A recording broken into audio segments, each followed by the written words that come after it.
Hey guys, what's up? And thanks again for tuning back into the channel. Much appreciated here. Out here on Lake Dardanelle, getting ready to go out for the first practice day here, and wanted to take a second and do today's video real quick. Give you guys a little bit of tips that might help out here in the month of May. And you know, May is one of the best times of the year, in my opinion, to fish a frog or like a buzz frog or horny toad or something like that. That's when those fish, you know, when they start to think about getting off the bed, that to me, that's sort of signals the frog bite.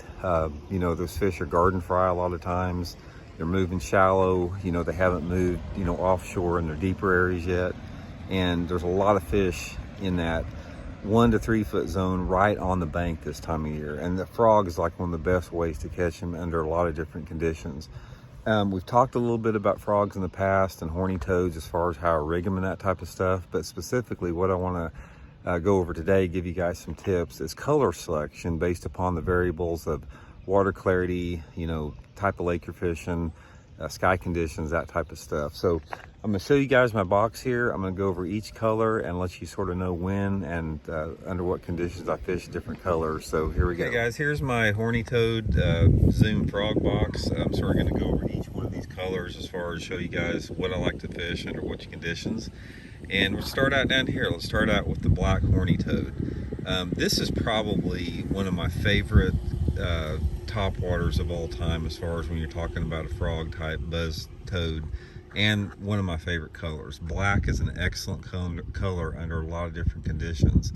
Most of the time when I'm fishing black, I like to fish this when those fish are shallow and that water visibility is anywhere between 1 to 3 foot. And I like it on days that are partly cloudy or sunny. A black works really good on a brighter day. A lot of people think that you want to use the lighter colors on brighter days and darker colors, you know, on cloudy days. But I found out that the black works really good under sunny conditions. Not only does it work good for just like rigging it like a topwater type frog, but it also is a really good buzzbait trailer on there. Black's one of those situations. The next color I use a lot is the baby bass horny toad. This is one of my favorite colors for clear water situations. If I'm fishing water visibilities that are over 3 feet, particularly, you know, on sunny days over 3 feet, doesn't, you know, cloud conditions are not that big of a deal, but this is my clear water color. This is the color I prefer in clear water conditions, and specifically if the fish are on open banks. I also use this as a buzzbait trailer sometimes too, again in a clear water situation. Okay, the next one, let's go to white. White horny toad, this is my #1 choice when it's cloudy or rainy or you have low light conditions. A white will really silhouette good. If I'm fishing like around lily pads, any type of targets, that type of stuff, cloudy or rainy, water clarity doesn't really make that much of a difference, but this is my #1 choice during low light conditions. Early in the morning, like I said, cloudy, rainy conditions, white is a really good choice. The green pumpkin is a really versatile color. Now the green pumpkin has a lot of different, you know, variables that it'll work under as far as cloud conditions.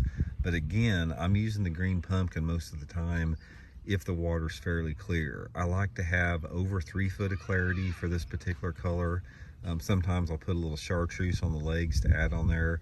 It works good in a lot of different sky conditions. It works good rain, sun, that type of stuff. But again, it's really good in the clear water situations. And I like it too if I feel the fish are highly pressured and if they're a little bit bait sensitive. It's a subtle color, it's a natural color, works really good clear water conditions, especially when you don't have much wind. Okay, now I'm going to get into the Zoom frogs. The Zoom frogs, this would be sort of like, this is the Zoom frog, but it's sort of like the ribbit frog.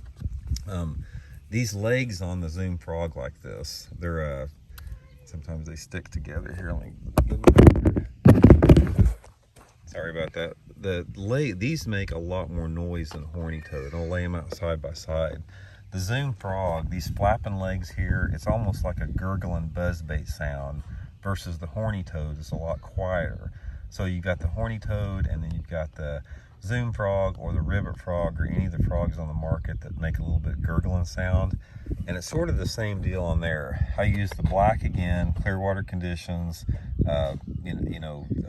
you know, some type of bright conditions, that type of stuff. Same with the white, you know, low light conditions, cloudy conditions. The bullfrog color, this is a really good versatile color. It's got a little chartreuse belly on it, a little green top. Again, with this bright color, I like a little bit cloudy conditions on it, a little bit low light. That chartreuse will stand out a little bit more.